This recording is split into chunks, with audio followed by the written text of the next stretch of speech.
Alright guys, so team, I'm just going to go ahead and do this. This is how to add photos to your Ford Fusion. I'm using a 2010 model.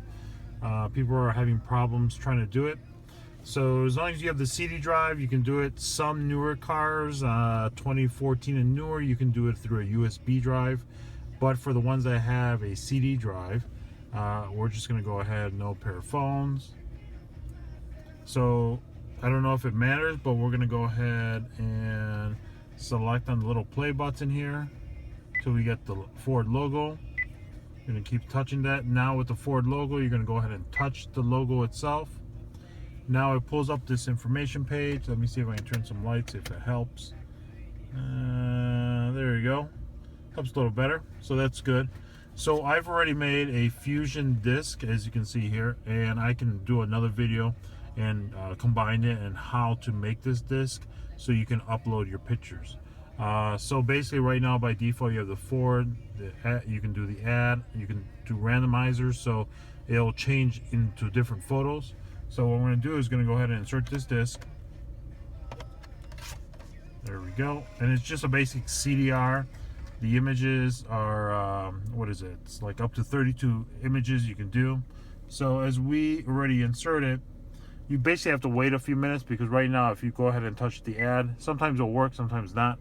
It'll say please insert a CD, even though a CD is already in it. But as you can see right down here, it changed to photo disc. That's what you want.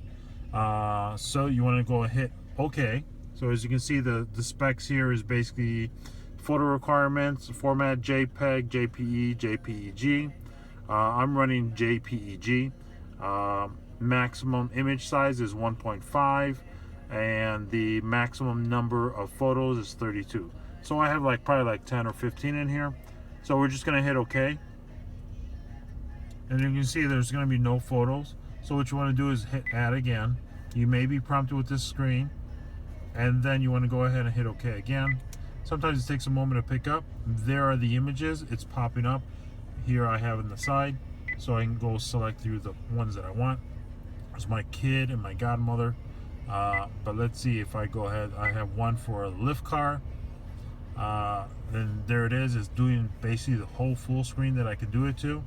The resolution should be 800 by 384. I can recorrect it on the video prior to me. So follow the video that I make, how to make the disc, and then use that resolution. So basically I can either just do individual cars if I want, and then I have my logo, my company logo, I can do, and then I'm just gonna do the team vamps. You have vampires out there that we drive late night. Here we are. Look at that, snashy. All right, so now I'll just go ahead and hit all, add all. It's gonna go through it. I'm not sure how quick this is. It's actually pretty darn quick. So it's not bad, you know. So this is basically how to add photos to your Ford Fusion 2010 model. I'm not sure on the older versions you can do it, or the newer versions. I know on the newer versions you can. It's just a different process, but that's basically how it is. So now I've already added them all in. When I hit return right down here, you're gonna see them all actually populate right down here. As you can see, they're all populating little by little.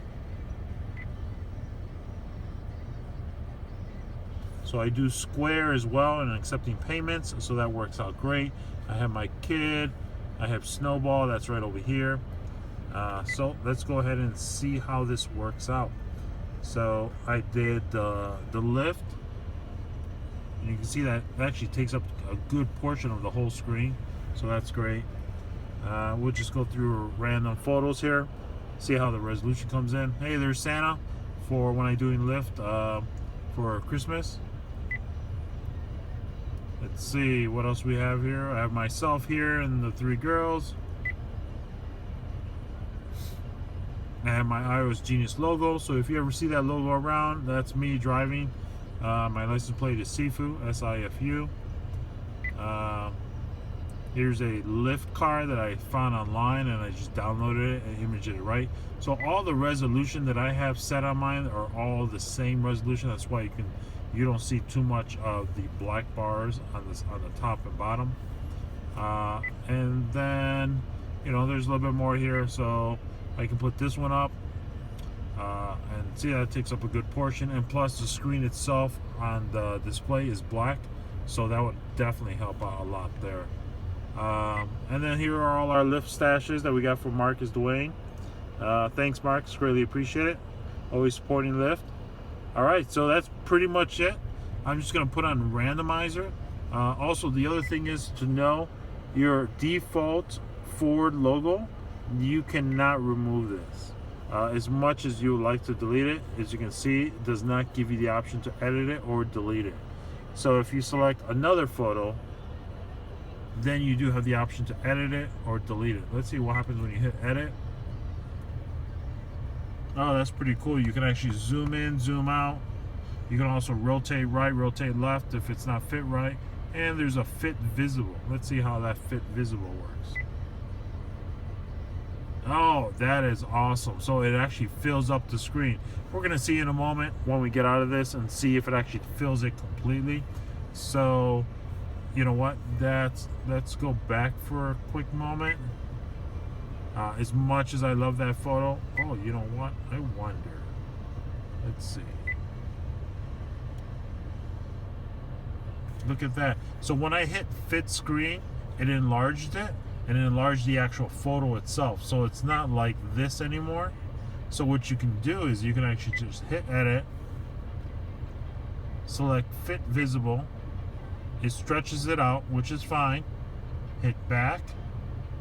And so now, even though inside here it's lined, it's, you know, it has a black lines on top and the bottom, but here it's not. So if you actually, let's touch another photo. You get the black lines on the bottom and the top. Let's go back to lyft. And it fills up the whole screen. So let's see if this actually takes up the whole screen of my Ford Fusion LCD. So let's try this out. I'm gonna do right now, leave the randomizer off. Let's hit back. And it does take up that screen. Let's see if we hit this. No, not that. I'm sorry. Trying to do where it's full screen. There is an option to do it. I just have not done it for a while. Let's hit menu. Hit home again. So basically it just fills it in. I thought there was a way to do the full screen. I could be wrong. So let's see, let's do this. No, it doesn't. But that's still pretty good as it is. The blue background, you can actually change the background. On some Ford Fusions, you can actually change the background. Let's see, system settings. You'll have a background wallpaper which you can actually change the background, the color. Sometimes you can, sometimes you can't. But just look through your owner's manual and you'll be able to see if you'll be able to find that. I'm not going to actually go through it now because I'm not sure if I'm going to add another 10-15 minutes of this video. Okay, so that's pretty much it. How to add a logo to your card Ford Fusion of any kind of type photos you had. I've added all of them in here. And I'm just going to go ahead and select my logo. And then I'm going to hit back. Oops, actually, as you can see, it's kind of short, small. So I'm just going to actually edit it. And of course it takes a while because, you know, I don't know what kind of processors on this computer, but okay, so we're going to hit fit visible. We're going to hit back and back. And we're kind of done. So now I'm just going to go ahead and inject my CD. You don't really need to have it in there all the time. CD's out, Fusion CD. That's awesome. All right, thanks, and thanks for watching YouTube on the iOSGenius website.